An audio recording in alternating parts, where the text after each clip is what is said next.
Bienvenue pour cette vidéo et aujourd'hui on va parler de Jormungand aux éditions Meian. Et comme toujours, toutes les informations sont dans la description.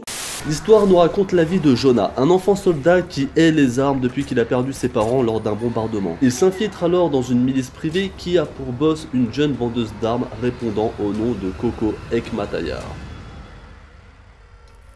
Ce manga est comme un film d'action des années 90-2000. Il n'y a pas de super pouvoir, il n'y a pas de fantaisie, il n'y a pas de robots tueurs, il n'y a pas d'arts martiaux et ce n'est pas non plus une histoire inspirée de faits réels. Autrement dit, c'est totalement l'opposé de ce que j'ai l'habitude de lire de façon générale.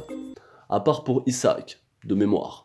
Jonah est donc un jeune garçon qui déteste les armes, parce qu'il a perdu ses parents à cause des armes justement. Et à côté de ça, il va devoir lui-même utiliser des armes pour survivre. Est-ce que tu te rends compte de la complexité dans laquelle il est ce gosse? Moi à son âge, le genre de problème que j'avais, c'était plutôt j'ai plus de gel pour me coiffer, je fais comment pour aller à l'école? Est-ce que je mets un slip DBZ ou est-ce que je mets un slip One Piece? Choix complexe. Jonah, lui, c'est un enfant soldat, il a 10 ans et il bute des mecs, normal. Ça veut dire le choix des slips, lui, il s'en bat les couilles. Il s'associe donc à une milice composée de mecs et de meufs complètement barjots, dont la principale activité est de vendre des armes et de tuer des gens. Et lui, il a 10 ans. En termes de copains et de camarades de classe, on a déjà vu un petit peu mieux. Hein. Maman, je peux aller jouer avec Bernard. Enfin, on va jouer au ballon, tuer des gens, jouer aux billes. Tu me laisses jamais rien faire, j'en ai marre. Je vais fuguer. Par rapport aux membres de la milice, chacun d'entre eux excelle dans une compétence particulière. T'as un sniper, t'as une meuf qui maîtrise les couteaux et le corps à corps, il y en a une qui fait de très bonnes omelettes, tout ça. Et le personnage de Jonah est un gosse, encore une fois, qui fait preuve d'une grande maturité. En fait, c'est un homme de 40 ans dans le corps d'un gosse de 10 ans. Dit comme ça, c'est bizarre un peu.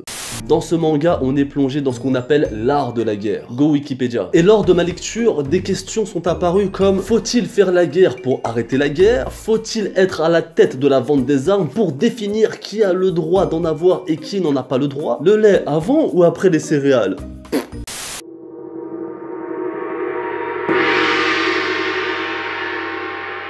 Revenons sur le titre, Jormungand. C'est là où l'auteur a été très malin car le Jormungand est une créature mythique représentée par un serpent géant dans les croyances nordiques des Vikings, qui serait le résultat de l'union entre Loki, le dieu de la perfidie et du mensonge, et la géante Angerboda, celle qui prédit le chagrin. Ce serpent a été jeté au fond de la mer par Odin, et jusqu'à son retour parmi les dieux pour combattre le célèbre Thor, il continue perpétuellement à se mordre la queue. Dans les grandes lignes, hein. Du coup, vendre des armes, les acheter et combattre leurs détenteurs, ne serait-ce pas comme le serpent qui se mord la queue? Vous avez 2 heures pour rendre vos copies. Youssef, on ne triche pas sur les nids. Bref, côté histoire, c'est vraiment très intéressant et nous avons droit à une très jolie couverture. Douillet. Pour les dessins, c'est une autre paire de manches. Énormément de cases blanches dépourvues de tout décor.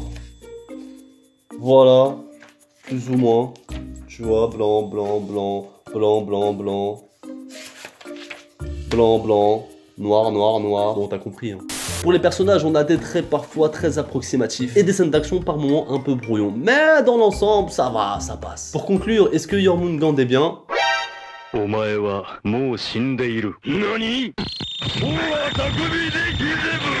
Pour conclure, est-ce que Jormungand est bien? Oui. Est-ce que c'est the manga of the year? Non. Est-ce que j'ai envie de lire la suite? Bon, j'ai déjà lu le tome 2, hein. Mais oui.